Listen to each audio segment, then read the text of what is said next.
The bill is passed, and without objection, the motion to reconsider is laid on the table. The bill passed with 340 votes in favour and 54 against, with the House's Ways and Means Committee saying in a statement that AGOA was a key element of the US strategy to challenge Chinese and Russian economic coercion and exploitation of African nations. Maintains the most stringent eligibility criteria of any trade preference program, with annual reviews to defend IP rights, human rights, market access, and the rule of law against corruption. To be eligible, countries must also ensure they are not undermining America's national security or foreign policy interest. While we still need a longer-term AGOA extension, this reauthorization provides a much-needed level of certainty and stability in the near term so that Congress can continue its work on future reforms to address and strengthen U.S. priorities. But a message hinting that African nations would do well to graduate to bilateral trade deals with the United States, hinting that AGOA might very well have a sunset, even if reauthorized by the Senate and the White House. After this step, we can build further. Americans would benefit if African nations graduated into formal bilateral trade agreements with the U.S. Right now, the nation of Mauritius is on track to graduate from AGOA within the next 5 years.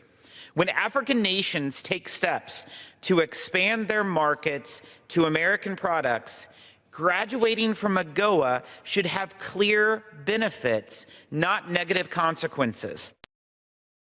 A Democratic member on the committee acknowledged that allowing AGOA to lapse last September had created uncertainty for the future of America's relationship with Africa, causing harm to exporters and importers and costing jobs on both sides of the relationship. AGOA is more than just about tariffs and duty-free access to markets.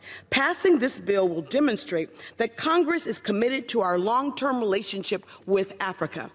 But most importantly, reauthorizing AGOA sends a message, a very strong message, that even though the President's rhetoric toward many African countries have been a distraction, we in Congress do acknowledge the very important role that the continent of Africa plays. Put on notice that nothing was certain, even as the bill moved through the legislative process.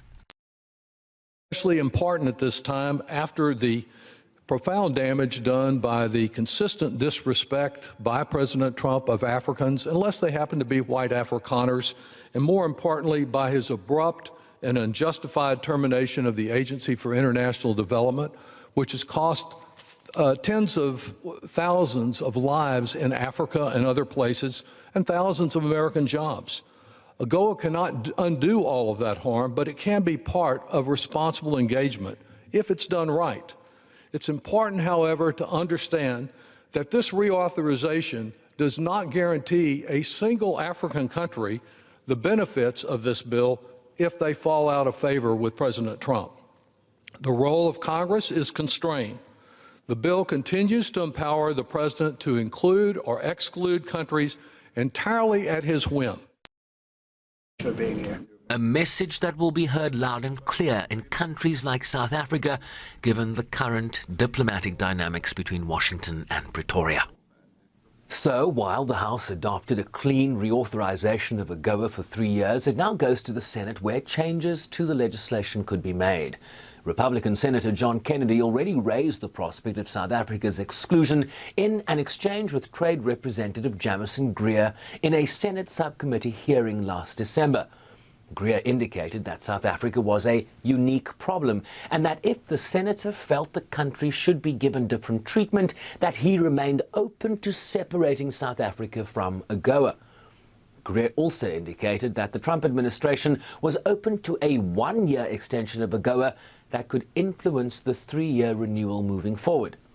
The Department of Trade, Industry and Competition told us that it welcomed the House's passage of the reauthorization bill, but that it would await the Senate process before making any final comment.